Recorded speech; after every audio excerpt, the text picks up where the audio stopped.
Welcome to episode 4 of the powdertravel.com ski and snowboard travel show.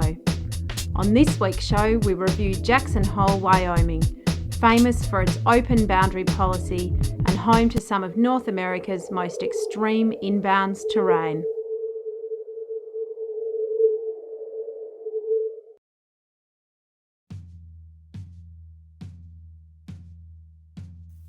Famous for its cowboy town, open ski boundary policy and extreme inbounds terrain, Jackson Hole is a unique American resort, offering close to 100 runs, many of them ungroomed and with an out-of-bounds feel.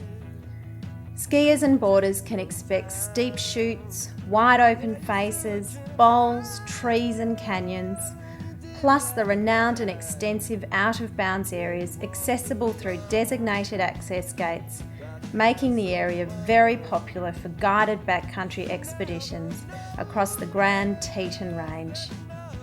From the base of Teton Village, the aerial tram takes you up the longest continuous vertical rise in the US of 4,139 feet.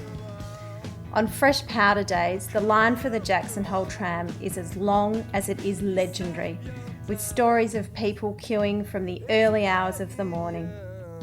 Departing only every 12 minutes and carrying just 55 hardcore locals and expectant visitors, all cherishing their well-earned place while dreaming of the fresh tracks waiting above. As the doors open atop Rendezvous Mountain, bodies scatter in all directions to claim first tracks and bragging rights for the day. Don't miss Corbett's Couloir as people throw themselves into America's most famous resort drop, or a run from the top of Rendezvous Bowl through Hogback and down to the tram. Beginner terrain is mainly limited to the lower slopes around the base area, but that is not to say that the upper mountain area isn't an option.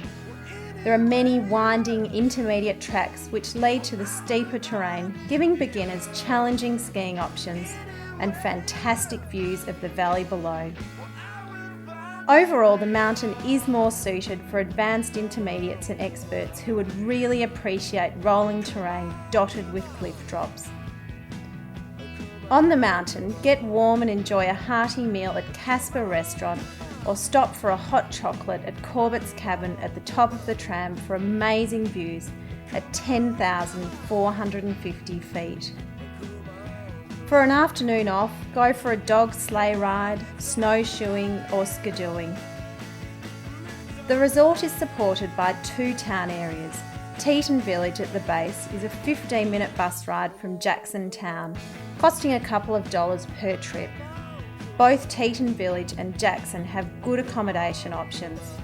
Teton Village from the basic hostel to very luxurious ski-in, ski-out hotels and condos. Jackson is the same with a larger variety to choose from.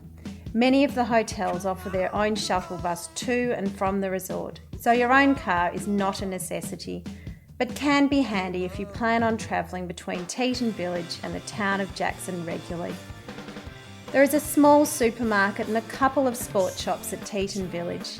Unlike Jackson, where there are large supermarkets and many shops ranging from sports equipment to antiques. There are pros and cons for staying either in Teton Village or at Jackson.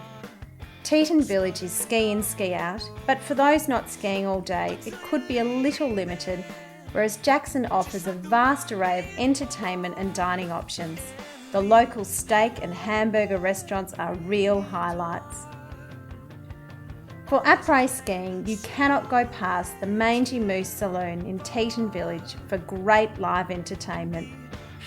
In Jackson, the Silver Dollar and $1 Million Cowboy bars are must visits, offering live music and small town country hospitality.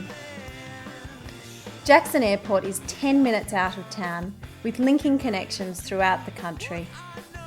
Driving from Salt Lake City takes 5 hours, and return shuttles are available from Salt Lake City Airport.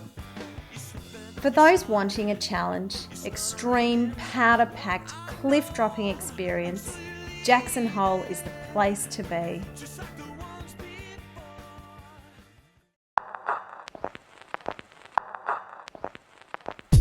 Thanks for watching. Next week we take you to the amazing Chamonix Valley, France, home to stunning scenery, steep descents and amazing glacier terrain.